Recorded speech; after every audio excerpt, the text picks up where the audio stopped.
This is Performance Time, the show about the human side of performance engineering. I'm Stephen Townsend.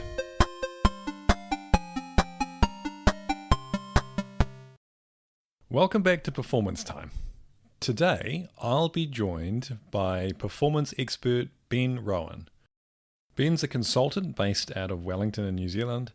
He's worked both in New Zealand and the United States, and he is one of the most articulate speakers about performance that I've ever met.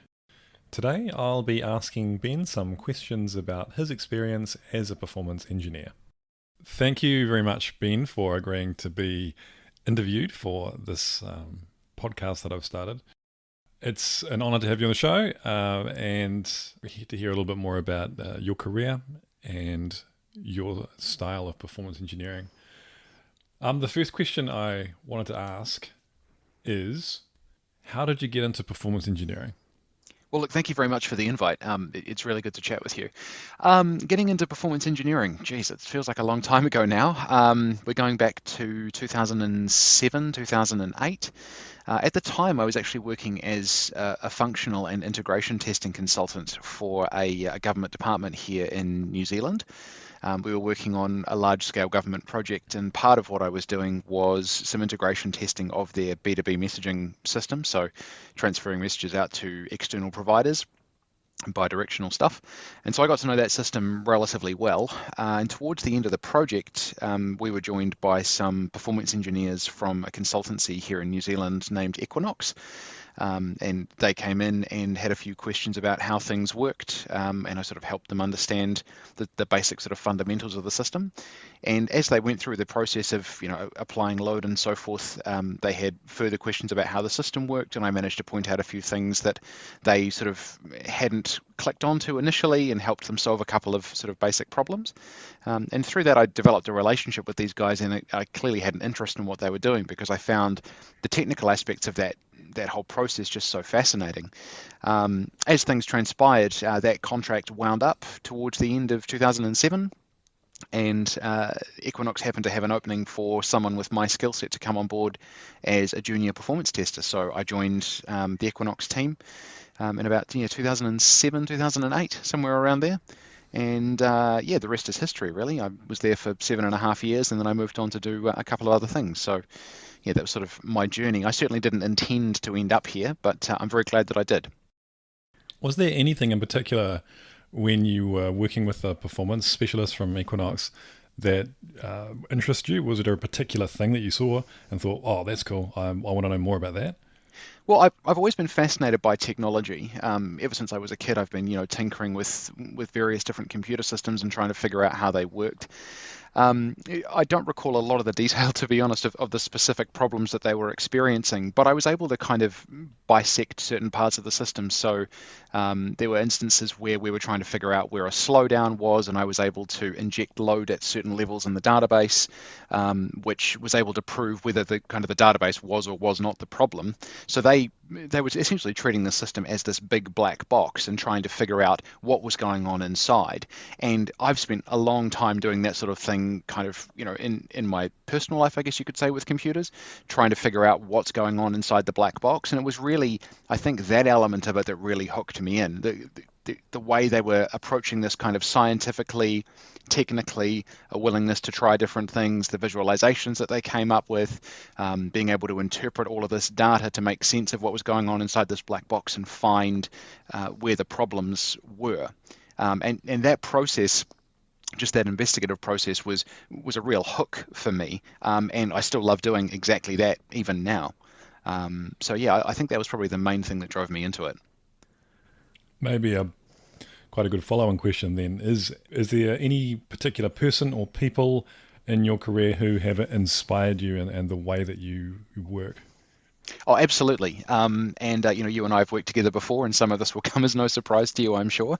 But the people who were working at Equinox when I originally joined, and as I say, 07, 08, people like Richard Leake, who many people will be familiar with, Neil Gray, Russ Allen, Derek Mead, and several others who were working in that organization at the time. I was very lucky in that I was a very new person coming into the performance space, moving moving into this team that was full of, very experienced professionals. Neil Davies is another one, who I know you know as well. And so all of those people had an impact on me to various degrees, and I feel very lucky to have worked with them over a long period of time. And even now, I feel as though many of those are the giants on whose shoulders I stand, if you like. Most of the approaches that I use and things like that are things that I've initially learned from them, and I've refined them myself over the years. But certainly they were the people who guided me through the initial stages of becoming a performance engineer. And I think in the performance engineering world, because there's so little available in the way of formal training, books, that sort of thing, to really guide people into the work, it is that much more important to be mentored by people around you who have the experience, who've been around the traps, who can kind of guide you through the process of the art and science of what it is that we do. And I was very lucky to have those guides around me as a new performance engineer. Anyone who's just getting into the business, I really would encourage you to try to find a mentor, someone who's been doing it for a while, because a lot of the stuff that we deal with is unintuitive in nature, and there are little tricks and tips and shortcuts or traps you can fall into if you're not aware that they're there. So definitely, if you're just coming into this business, find yourself a mentor, work with them closely, and learn as much as you can.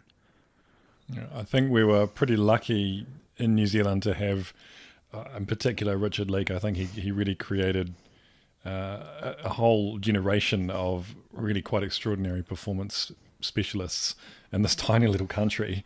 I think we were batting above our weight, and I've told him that as well. I've mentioned that to him to say, hey, thank you for what you've done for this industry, progressing our industry. Absolutely, and he is a force to be reckoned with in terms of what he knows, the intellect that he has, the way that he thinks about things, and it has just been such a privilege to be able to work with him over a long period of time. And yes, I have also expressed my gratitude to him on a number of occasions. So yeah, thanks, Richard. So what parts of performance engineering or software performance, as like we call it sometimes, do you enjoy the most or get the most out of?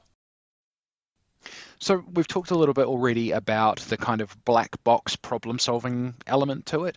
So this process where a system behaves in a certain way and you can kind of visualize it and think about it and say, well, maybe it's doing this particular thing and this would explain this sequence of behavior, and then coming up with a test that will allow you to kind of prove or disprove that, and sort of designing those tests to shake the black box and see what falls out. I find that part of it really interesting. I also like the fact that performance engineering really is a team sport. There's a lot of collaboration that needs to go on in order to do it well, and I find that to be really interesting as well. There's kind of communication challenges and things like that in that space, which are interesting to work through, but there's also real opportunities for learning. I don't think I've ever gone into a project and known everything the day I walked in the door. I'm forever learning different things about different software packages or operating systems or whatever it might be, and being involved in a team of people where I'm constantly learning is really awesome. One other thing I would say is that there aren't many disciplines in IT which are truly as varied as performance engineering is. I mean, in order to do this job well, you've got to understand business contexts, project contexts, risk, all that sort of thing at the higher umbrella level for what the system is actually doing. Then you've got to understand operating systems, and you've got to understand networks and databases and HTTP protocols and all this sort of thing. You've got to combine all of this knowledge underneath the way that the business is working and what the system is trying to support. And there's not a lot of disciplines in IT where you do have to combine that level of not only business knowledge but also technical knowledge. Like a lot of the time, people might work as a software developer, and so they work in C# or Java or whatever language it might be, and they're building particular things, but they don't have to worry too much about the hardware that it's running on, or the virtualization that it's running on, or how the containers work, or anything along those lines. So as a performance engineer, you get to sample a lot of all of those things, and I think that's really neat. It's one of the things that I think makes the performance engineering discipline unique in the IT world. Do you think that huge breadth of things that you can know or maybe need to know, does that make the job more challenging to sort of fulfill that massive information or knowledge requirement? It's an interesting challenge. I think ultimately, yes, because you do have to have kind of a way of fitting all of this knowledge together in some way where you can say, okay, I know that if this LUN on this drive is slow, then that's going to affect this table on the database, and that's going to affect this transaction, which is going to have this impact on the business, and being able to map all of those things together. That requires the ability to sort of zoom out to the 40,000 foot view level, if you like, and then zoom all the way back down to what sector on a particular disk, speaking in the old terms, what sector on a particular disk that data resides on. So there is a challenge in having this full stack and being able to zoom all the way out and zoom all the way back in again. I have found in the past that can be quite taxing mentally if you're doing a lot of that sort of thing. And so, it is important to, take the breaks that you need, avoid burnout, those sorts of things do come into play. But I do think overall you can add tremendous value because you have that understanding, which is not only so wide, but also so deep. I think that people who are able to do that are a real asset in this business. Yeah, I totally agree. I've been talking quite a lot recently about stress and anxiety as a performance engineer, and obviously one of the most stressful situations you can ever be in is when you find a devastating performance issue in a really high pressure situation where it impacts a project or an organization. Have you got any war stories of times when you have found a particularly nasty issue? Yes, I have several, and we could probably spend several hours talking about that, but I'll just touch on one, maybe a couple. So I was working on a project recently which had a very interesting workload modeling challenge. So I can't go into too much detail, but essentially what the system was used for was communicating information about people's remuneration. Now, I don't know about you, but how much I get paid is kind of important to me. I think it's probably important to a lot of people. And the way that this communication worked, they were sending out an email to a very large user population. We're talking tens of thousands of people in this case. And this email was automatically triggered when the remuneration review was completed, and that process all happened all at the same time. So this process completes, it triggers an email, and tens of thousands of people will receive an email with a link to a website, which will tell them how much they're going to get paid next year. So if you receive an email that says, hey, here's an update about how much you're going to get paid next year, you're going to click that link pretty quickly. And so what ended up happening essentially was there's this massive avalanche of load for this process, which executes once a year. There's smaller processes as well, but that's a different detail.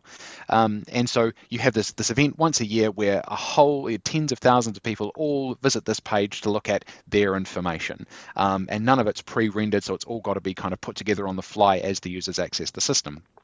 What that generates is a situation where you've got a massive spike of load once a year, and then for the rest of the year, the system is essentially quiet. You've got people kind of messing around and doing admin-y type work and setting up for all of this sort of stuff. But other than that, there's really nothing going on in that system. So in this case, that system was provided by a cloud vendor. And in the initial stages of setting that up, we had several conversations with the cloud vendor about how many users we were expecting, the kind of load that we were expecting, what the shape of that load was likely to be, and so on and so on. And as seems to be a little bit common in my experience, the vendor said, look, that's no problem for us. Our system will handle it. And if the system doesn't handle it, then we'll just scale it up and everything will be fine. Does that sound familiar? So we ran a load test which mimicked what we were predicting the users would do, which involved logging in, I think it was 3,000 people over a 10-minute period or something like that. And the whole thing just bombed completely. And this is in a situation where the system had been built over a period of, I think it was a couple of years, and it needed to be ready to go in about 3 weeks' time, because that was when that process was actually going to execute, and everyone was expecting this new system to be available. It was visible at the executive level, so there was a huge amount of interest in it, and a lot of money had been spent. And so we had to go through the process of explaining to the vendor that actually your system doesn't handle the load that you assured us that it would handle. And I mean, assured us to the point of basically saying there's no point load testing it, don't even bother because our system will handle this just fine. So devastating, stressful, all of those things, all those terms come to mind. And in the finish, we did go through a process of running, numerous different tests. We were on bridge calls with the vendor for hours at a time, running different tests and looking through things and so on. And because it was a cloud vendor situation, it's all cloud hosted, they were reluctant to give us the data that we would have needed to try and help them through the process. This was based on a Microsoft product. They had Microsoft involved and so on and so on. So it was a really big deal. And the other thing is the solution that they thought would work, which was just to keep scaling the servers up, didn't actually work in practice at all. So I think they went from like a 16-core server to a 64-core server and threw heaps of memory at it, no help at all. And so in the finish, the solution to that was actually to scale horizontally and have more machines. So I think they had the same number of cores, but it was split over 8 boxes or something like that. And finally, everything worked. And the good news is that it did actually go live successfully. But it was a tremendous amount of stress just to get it there. And that's only one story. Now, the other thing, of course, with that is, for me, as a performance engineer, that was one of about 5 projects that I was working on at that time. And it's never really clear until you actually start running tests whether a system is going to perform as it needs to or not, and which systems are going to require more time to investigate and run different iterations of tests and different variations and so on to do that debugging process. And it is quite mentally taxing to switch from the level of detail that we're holding on one project to the level of detail that we're holding on another project. And I think for people who are working in a mode where they are working on multiple projects, it is really something to be aware of, that the context switching overhead of moving between projects is really quite high. And you do talk a bit about anxiety and so on, and I think that being aware of your limits in that space is really important for the mental health of people who are doing this sort of work, because it can become overwhelming really quickly, especially when you have 2 projects at the same time that are both going poorly and they both require 100% of your effort. So yeah, look after yourself out there. Really, it's important. So what would you say that your style of performance engineering is? So it's a question I hadn't given much thought to until sort of we were discussing having this conversation, really. I'd say it's kind of characterized by 2 things primarily. One is the collaborative aspect that we spoke about. We touched on a little bit earlier in the conversation. And really, for me, what that's about is getting an entire project team, or particularly the subject matter experts and the stakeholders, all going in the same direction when it comes to load testing. And the reason why I think that's so valuable really comes down to the validity of the results that are generated.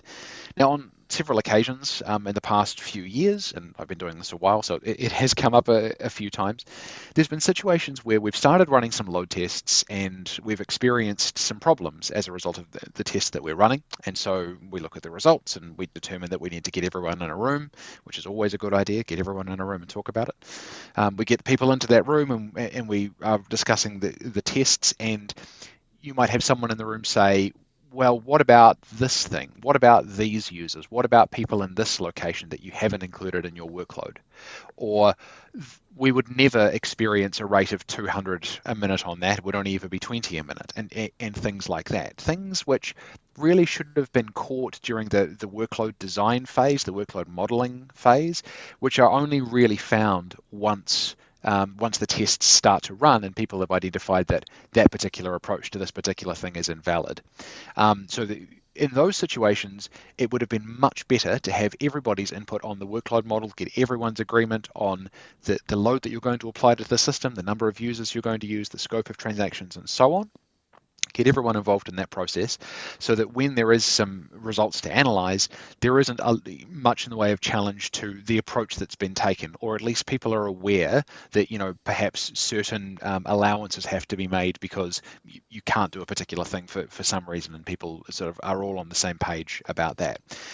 There is a similar situation which can arise where you've run your load tests and you're happy that your results look clean and good, and you put that together in a report document document of some kind, for example, if you're doing kind of old school waterfall style stuff, put that into a report of some kind and you present that report to the project, and someone sees it who hasn't been involved in the process of putting the workload together, and they say, well, hang on, we're missing 300 users doing this, or we're missing this batch job, or we're missing these API calls, or whatever it might be.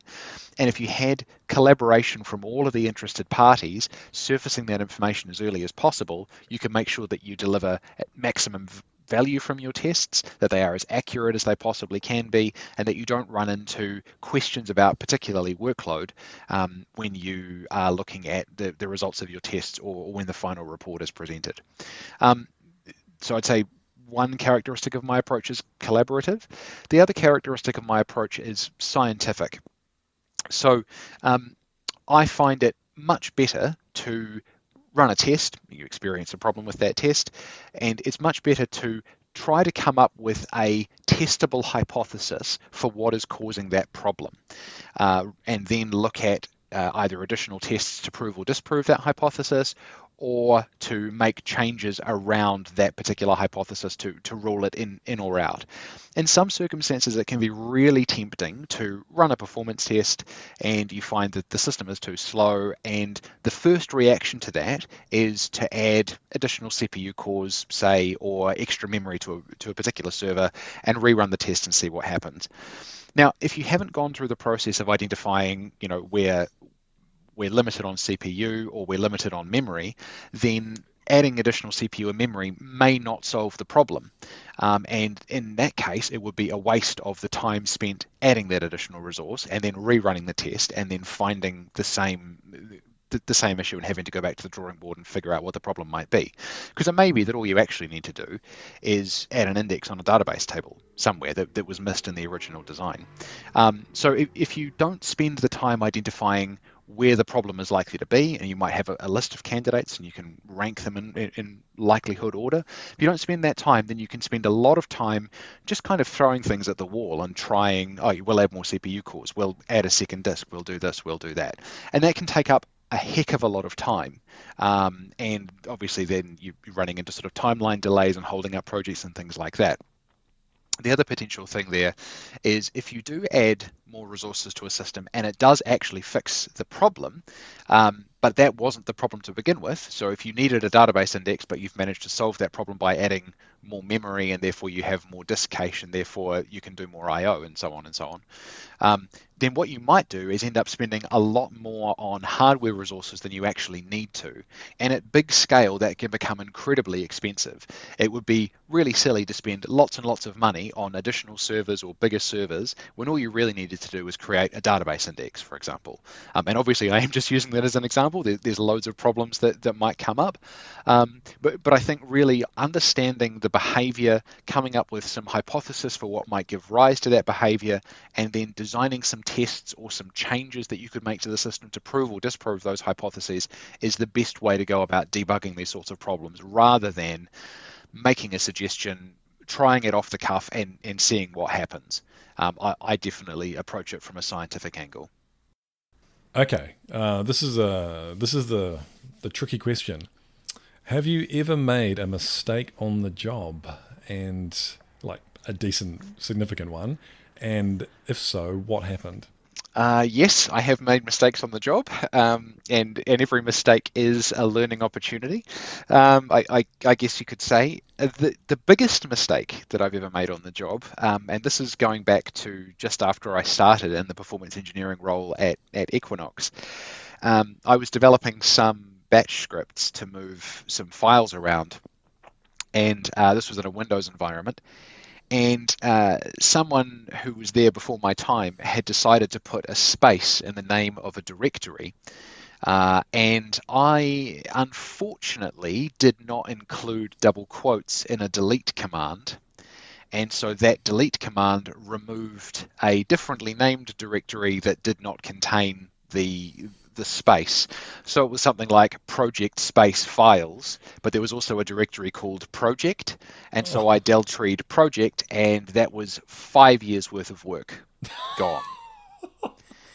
in a matter of moments. And I happen to know, because someone saw it happen, I happen to know that I did actually turn a shade of green in that moment. Now, in the finish, it wasn't as devastating as it may have been, because we were able to assemble, everything bar the last few days worth of work from different backups in different places. But it certainly reminded me how important it is to include those double quotes, shall we say? And that mistake has never been made again. Not by me anyway. But I mean, like that's kind of a major mistake, and it is kind of a funny story now, although it was mortifying at the time. Um, One other thing to bring up is that we are really dealing with systems that have a tremendous number of things that can be incorrectly configured, right? Like you're dealing with a load test tool which has thousands of lines of configuration. There are hundreds of different windows where you might have different checkboxes checked and so on. You might fat finger a number and add a zero to a think time and cut your load down by 1/10 or something along those lines. And one of the lessons with that, because I've done all of those things at different times, because it's a very easy, when you're dealing with a really complicated thing, it's very easy to misconfigure it in some subtle way. The main lesson for me there really is when you're dealing with your load test results, if you've got a problem, like if you've identified that the system's running too slow or something isn't quite working right, before you go back to your project team and your stakeholders and your subject matter experts and say, we've got a problem, first verify that you are doing exactly what you intend to do. So look at your workload, look at your user counts, look at your error rates, look at your data that you're using, make sure that it is all lined up before you go to the project and say, hey, we've got a problem. Because the last thing that you want to do is be crying wolf over a performance issue. Because if they come back to you and say, oh, it's because you were using the non-load balanced URL, you need to use the load balanced URL, they're going to think you're a little bit silly. And the next time you come back to them with an issue, which may be a very genuine issue, they are likely to take you less seriously as a result of the reputation for crying wolf, so to speak. So make sure when you're reporting performance problems that the problem isn't you. It's easier said than done. I mean, It really sometimes you is. don't know when you're the problem or when there's a real problem. No, absolutely. But okay, so you're absolutely right. So do everything you can to make sure that the problem isn't on your own side before you start involving other people. And sometimes, it is a case of the whole like rubber duck development thing. You just need another person or even a rubber duck to walk through the process in order to show you that something is wrong. That does happen to all of us. It happens to me regularly. But do try to make sure that your results are what you think they are and are based on the workload that you collaboratively agreed with your project teammates before you start reporting them as a problem. I guess it could also be about how you communicate it. I mean, you could say, hey, I noticed this thing. I just wondering if you could check out on the application side what's going on, or as opposed to, I found this issue. There's a real problem here. What have you done? Yep, Yeah. absolutely. Only ring the warning bells when you really need to. And like it can be quite exciting finding a problem, like, oh wow, we've got this issue, and we get to 200 users and everything falls over and we've got to get to 2,000, and it can be really tempting to fire out those charts in an email and go, hey everyone, look what I found, because in a sense there is a perception that performance engineering is only valuable if it finds a problem. If it doesn't find a problem, then why did you spend the money on it? And so in a lot of cases, you find these problems and it's quite exciting because, hey, look, I'm adding value. I think that perception is wrong, but that's another topic. But just before you press that send button, make sure that you are seeing what you think you're seeing and that the problem isn't you. What do you think, as a community of performance engineers, that we need to do more of? Avoid meaningless dashboards. is genuinely the first thing that comes to mind, and I think that also applies to tool vendors as well. I think tool vendors being like load testing tool vendors who might produce dashboards that kind of don't really show exactly what they're saying they're showing. I think it also applies in certain APM tools with the dashboards that again don't really show exactly what it implies that it's showing. And I think with experience you learn when a dashboard might be showing you a number that's relevant versus when it's not. But initially, it's actually quite hard to tell the difference, and this is why mentoring is so important.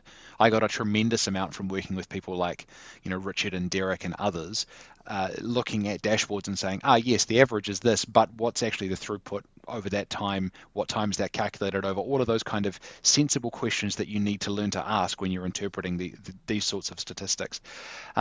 The other, just on the topic of kind of meaningless dashboards, and things that we should be doing as a community, when you're working with a SaaS vendor who are providing you monitoring metrics about their system, expect those metrics to actually be useful. I think we need to raise awareness that when it comes to debugging performance problems in such complicated environments where you've got a cloud-based provider and you've got a proxy and you've got users in Singapore who get routed through, let's say, Houston, and then they hit this cloud service over here and that redirects them over there and so on.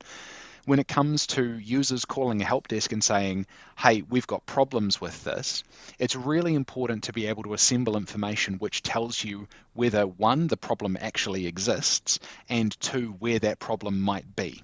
So if you have a tool vendor who is able to provide you with information that says users for your organization, particularly in shared environments, doing these things in this region are slow.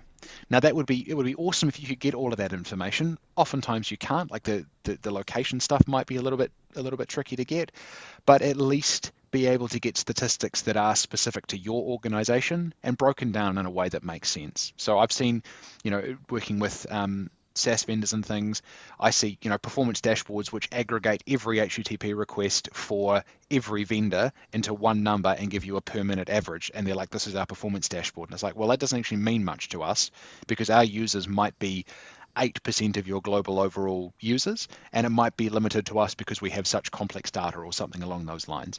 So expect more from people in terms of the information they provide for troubleshooting purposes when those inevitable phone calls happen. It does come up regularly, right? And the whole problem of ensuring performance for cloud services is a real challenge in general terms. Particularly where you've got a contractual obligation that's written by procurement and they've got some boilerplate text about how things are going to perform, and those numbers are just never going to be met. Like they say, 95% of requests will complete on average within 2 seconds. It's like, well, 95 percentile on average over what period? What's a request? And my mind just explodes with issues around terminology and measurement and how it all works. Getting in early when you're dealing with SaaS providers and making sure that you have SLAs that are relevant and enforceable is a real challenge and real critical success factor for cloud implementations. I'm still learning my way around that myself because it's it's sort of a fairly new problem, but it is certainly a problem. And trying to talk through reasonable SLAs with vendors and where those will be measured and how they'll be reported and so on is a very important part of ensuring that cloud migrations go successfully. Okay, so you may have just answered this question already, but what do you think is the biggest challenge facing performance engineering as a discipline right now? Perception, basically. I mean, so we live in a world where there is a perception that you can scale your way out of any performance problem. And it simply doesn't work that way. Systems are more complicated now than they've ever been before, in my view, when it comes to kind of system interconnectedness. I sort of gave the story earlier of a user in one place going through a firewall in another and connecting to a cloud service over here, which is backed by Docker containers, which are spread out geographically and so on and so on. You've got a tremendous amount of complexity just built into that. I mean, the number of configuration elements in a system of that complexity must run into the tens of thousands, if not more, right? And there's this perception that all you have to do is add more tin and the system will get faster.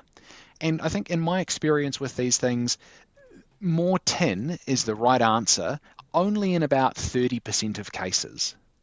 And more tin's not cheap, right? So there is this possibility that people will develop just extraordinarily inefficient systems and try to solve the inefficiencies from a performance perspective by just adding more hardware. And at some points that might work, but you might also end up spending tens or hundreds of thousands of dollars more than you need to over the lifetime of the system if you can solve the problem at all. So I think there is a perception that we can scale our way out of any problem. There is a perception that load testing is no longer needed because we have cloud scalability and because we have, really deep APM tools like the Dynatraces and AppDynamics and New Relics and that sort of thing. There is this perception that we can scale our way out of anything. And that is in fact not accurate.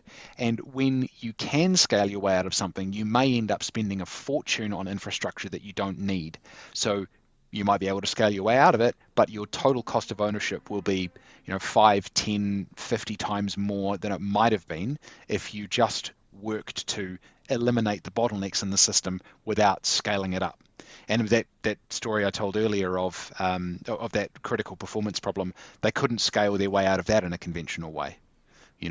So I think perception that performance testing, load testing, performance engineering, all of those terms is no longer needed because we have the cloud, it's simply not accurate. And I think fighting back against that perception is really important for us. Well, thank you so much for giving your insight today, Ben. I think you're one of the most eloquent speakers when it comes to performance engineering that I know of, and I think people are going to get a lot out of what you've spoken about today. Well, you flatter me, Stephen, but thank you very much for the opportunity to chat. I would be happy to do it again at some point in the future if that's useful. Absolutely. We'll 100% get you back. And if people wanted to contact you, is there any place that they can go and do that? LinkedIn's probably the best place to look for me.